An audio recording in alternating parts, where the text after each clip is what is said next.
Kamala Harris accepts nomination of leadership of the Democratic Party. Two alleged gang members charged in Rosetown, while residents cry foul after police shoot man in Clarendon. This is Undiluted News. Mikey Bones reporting. The Democratic National Conference ended last night with Kamala Harris accepting the nomination of leadership of the Democratic Party. After accepting her speech, Kamala promised Americans a future that neither Donald Trump nor Joe Biden could deliver, showing how profoundly she has changed the 2024 election.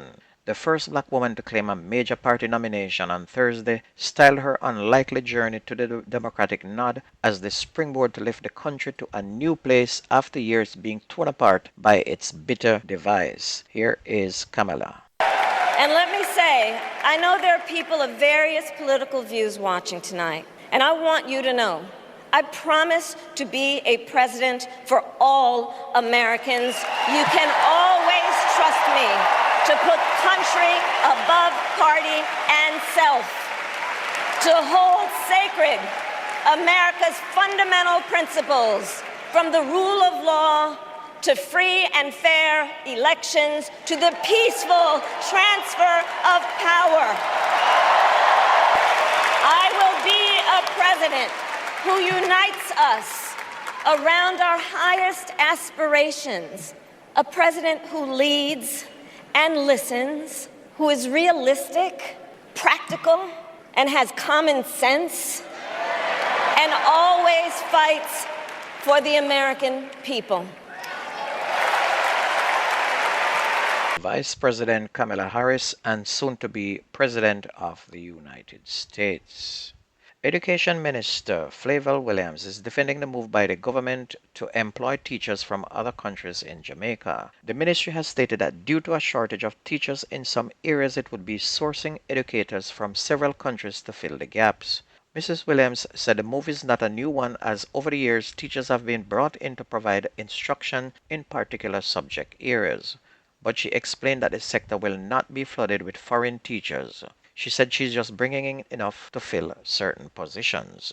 Minister of National Security Dr. Horace Chang is urging members of the public to inform the police ahead of time about planned gatherings such as wakes. The recommendation follows the mass shooting on Wednesday morning at a wake in Point Hill in St. Catherine, which claimed the life of one man and left 7 others nursing gunshot wounds. Dr. Chang said the police were not informed of the gathering at a wake for the grandmother of reggae artist Christopher Martin. He said it is necessary that the police are aware of certain gatherings for safety purposes. And this is the second mass shooting in 2 weeks. In the first one, 8 persons died. And this recent shooting is said to be as a result of scamming money not shared properly. Several suspects from the gangs were detained in connection with this early morning shooting. Dr. Chang said one of the 2 suspected shooters has been arrested while others are still on the run.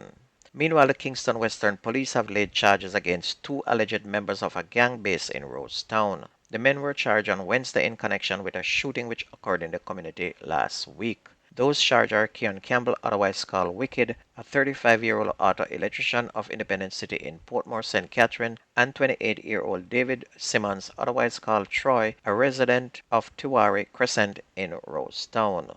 The men have been charged with 3 counts of shooting with intent, possession of a prohibited weapon, unauthorized possession of ammunition, and using a firearm to commit a felony. Investigators reported that on August 16, residents of Rosetown, including children, were along Bentley Lane when the 2 men walked up and opened fire on the group of people. The shooting stemmed from an ongoing gang conflict in Rosetown involving the Bentley Lane gang and other rival factions in the area. A man who was listed as the main player behind the violence surrendered to the Kingston Central Police on Wednesday night, and the suspect, who goes by the alias Guanbad, is being questioned. Residents are now crying foul following another fatal police shooting in Clarendon. Ricardo Washington, a 28-year-old of a Denby address in the parish, was killed in a police operation in Denby early yesterday morning.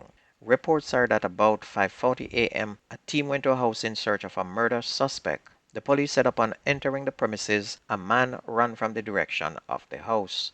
And it was further reported that as the police team attempted to gain entry to the house, they were fired on.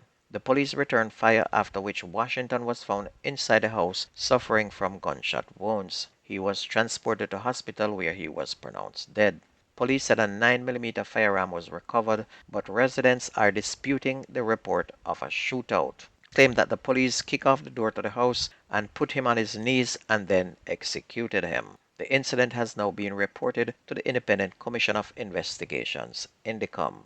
National Security Minister Dr. Harris Chang says attempts to discredit the Jamaica Constabulary Force's crime statistics are disturbing. Dr. Chang said the suggestion undermines the work of the police. And in a Gleaner article on Monday, a security expert who spoke on condition of anonymity claimed that people who are shot and die after a protracted period of hospitalization are often labeled as undetermined deaths and not murders. But speaking with reporters on Wednesday, Dr. Chang said the method of accumulating statistics has been in use for more than a decade and said that when the figures were high, no one questioned the data. Dr. Chang further contended that questioning the crime data when it is finally starting to decline is likely driven by narrow interest which seeks to undermine the police force and is not in the best interest of the police. Dr. Chang is very, very wrong. I have been questioning those figures for more than 18 years, knowing that the total is wrong and that the true total has been suppressed to suit whichever minister of security or government is in power. That murder total every year is wrong by at least 300 to 400 murders. On to sports, Jamaica Women Premier League champions Fraser's Whip had a forgettable CONCACAF debut after they were beaten 5-0 by Costa Rican club Alajuelense in their opening game of the inaugural CONCACAF Women's Champions Cup on Tuesday. The Jamaican team held up for at least 60 minutes, but once the deadlock was broken, they were down 3-0 in about 5 minutes. Angela Messend scored a double in minutes 77 and 81st minute to complete the rout. Fraser's Whip will next be in action on September 5th against Monterrey of Mexico. And if you missed the news on this radio station, please go to YouTube, type in Jamerican Undiluted News, listen, like, share, and subscribe to keep us going. That's news and sports on your favorite radio. My name is Mikey Bones. I gone.